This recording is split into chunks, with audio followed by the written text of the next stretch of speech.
समंदर के बीच अगर किसी जहाज का इंजन अचानक बंद हो जाए तो ज्यादातर लोगों के मन में सबसे पहला डर यही आता है कि अब जहाज डूब जाएगा। लेकिन हकीकत इससे बिल्कुल अलग होती है, क्योंकि किसी शिप का पानी पर तैरना उसके इंजन पर नहीं बल्कि उसके डिजाइन और फिजिक्स के नियमों पर निर्भर करता है। जहाज का इंजन असल में उसे आगे बढ़ाने, दिशा कंट्रोल करने और सिस्टम्स चलाने के लिए होता है, तैरने के लिए नहीं। किसी भी शिप के तैरने का सबसे बड़ा कारण होता है बॉयंसी यानी उत्प्लावन बल, जो आर्किमिडीज के सिद्धांत पर आधारित है। इस नियम के अनुसार जब कोई बड़ी वस्तु पानी में डाली जाती है तो वो उतना ही पानी विस्थापित करती है जितना उसका वजन होता है। जहाज भले ही हजारों टन भारी क्यों ना हो, लेकिन उसका अंदरूनी हिस्सा ज्यादातर खोखला होता है जिसमें हवा भरी रहती है। यही वजह है कि जहाज का औसत घनत्व पानी से कम रहता है और वो पानी के ऊपर तैरता रहता है। इंजन बंद होने से जहाज का वजन या उसका वॉल्यूम अचानक नहीं बदल जाता, इसलिए बॉयंसी पर कोई फर्क नहीं पड़ता और जहाज वैसे ही तैरता रहता है जैसे पहले तैर रहा था।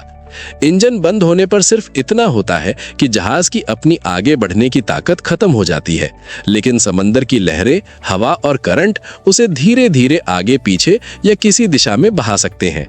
अब सवाल आता है कि फिर जहाज कब डूबता है? असल में शिप तभी डूबती है जब उसका हल यानी बाहरी ढांचा गंभीर रूप से डैमेज हो जाए और पानी तेजी से अंदर घुसने लगे। अगर पानी अंदर भरने लगे तो जहाज का औसत घनत्व बढ़ जाता है और एक समय के बाद बॉयंसी कम पड़ने लगती है, तब डूबने का खतरा पैदा होता है। लेकिन इंजन फेल होना और हल का टूटना दो बिल्कुल अलग चीजें हैं, इसलिए सिर्फ इंजन बंद होने से शिप नहीं डूबती। बड़े कमर्शियल जहाजों में इस स्थिति के लिए पहले से पूरी तैयारी होती है। इंजन बंद होने पर ऑटोमेटिक अलार्म बजते हैं। ब्रिज पर मौजूद क्रू तुरंत स्थिति को कंट्रोल में लेने की कोशिश करता है। ज्यादातर जहाजों में एक से ज्यादा इंजन या जनरेटर होते हैं ताकि पूरी पावर एक साथ फेल ना हो, और अगर मेन इंजन बंद भी हो जाए तो इमरजेंसी जनरेटर लाइट्स, कम्युनिकेशन और नेविगेशन सिस्टम को चालू रखता है।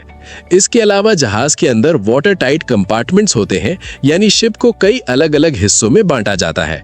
अगर किसी एक हिस्से में पानी घुस भी जाए तो बाकी हिस्से सील हो जाते हैं, जिससे पूरा जहाज एक साथ नहीं डूबता। यही वजह है कि बड़े जहाज गंभीर एक्सीडेंट के बाद भी घंटों या कभी-कभी दिनों तक पानी पर टिके रहते हैं।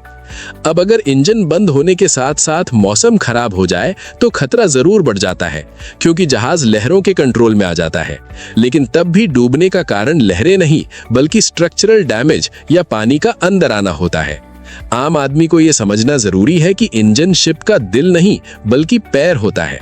दिल असल में उसका हल और डिजाइन होता है जो उसे तैरने की क्षमता देता है।